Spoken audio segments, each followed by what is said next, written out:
what hit you the hardest in high school that kind of made you feel like you were alone? Was it the shaming of the career goals? Was it bullying, social media stuff? I'm just trying to like pinpoint, I Yeah, guess. no, I definitely had a lot of shame, but I also had, I didn't have a support system really. Like I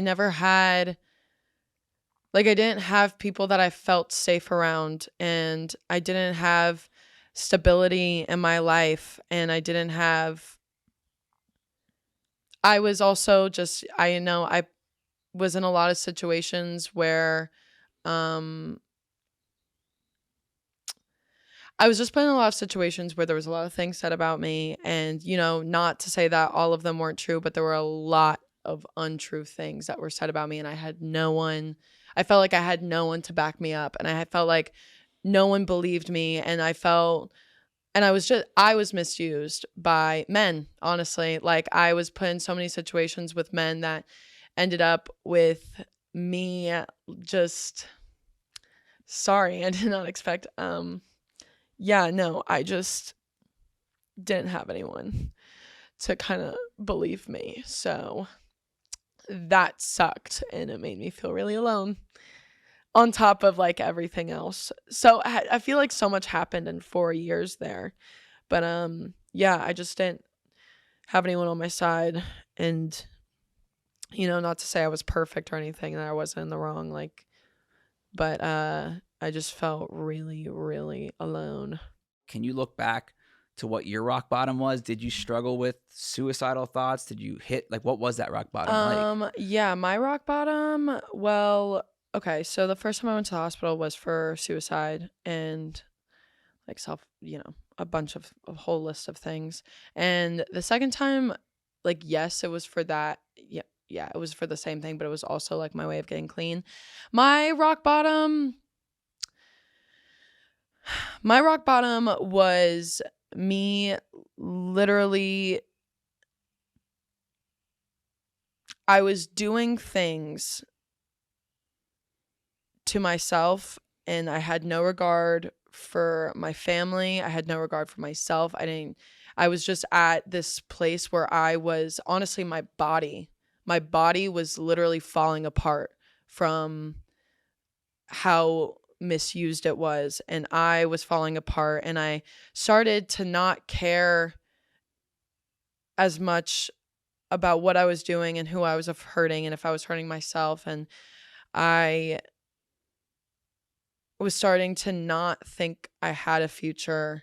And I also was really close to my future being taken away from me, that felt like I had nothing to lose. And it feels so weird, but it was like such like a spiritual moment for me. I was literally driving home from Baton Rouge, actually, because my grandparents had Mm. lived there. And I was just like, I was aware that I was doing things that I was not proud of. And I was like, I need someone to stop me. Because I had no self-control and I had no discipline, and I knew that I was just going down such a bad path that I was like, I literally was just asking for help out loud.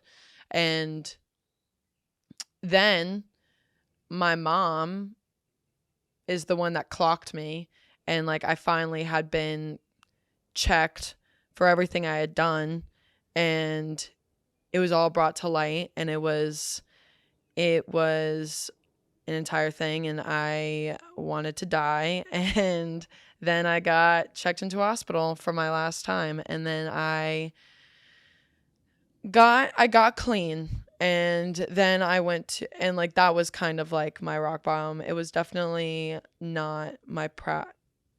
I didn't have a lot of proud moments, but no, I just, after that I really spent a lot of time like just kind of like making up for what I did. And I don't know. It was weird. No, it's a journey that for anyone that's experienced what we're talking about, like those suicidal thoughts, not wanting to be here. Like I look at who I was 2 years ago.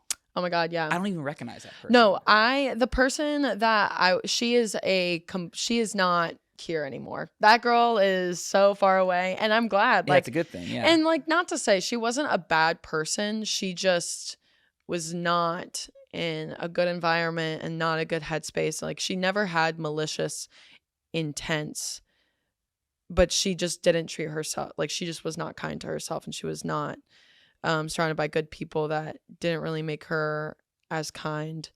um I don't know, she just had such a negative outlook on life sometimes. And I think that there was a lot of things that go into it. She was young. I try to give her grace. I try to give as much grace to my younger self as possible. Yeah. I'm saying that like I'm old. I'm 22. But no, the past 4 years, like you said, like even 2 years ago, I'm not that girl either. If I can dig one more time and you can tell me no, but like the emotion that came from you there answering that question about feeling alone and going through something, was it you just like looking back and kind of there's an experience that like just kind of flashed back, or a moment in time in high school where like you just went through that stuff? I think it's honestly, yeah, I think I try to, honestly, it was just, I don't really talk about it too much, I guess. Like, it just never gets brought up, but just, it just honestly was such a dark period, and it does, like, I just feel sad for her. And it just was a kind of consistent thing that happened. There's a couple scenarios that pop into my brain, but it's just how alone I felt and how sad it was. And I just kind of, I'm sorry that it happened. I don't know. It's just, it was hard.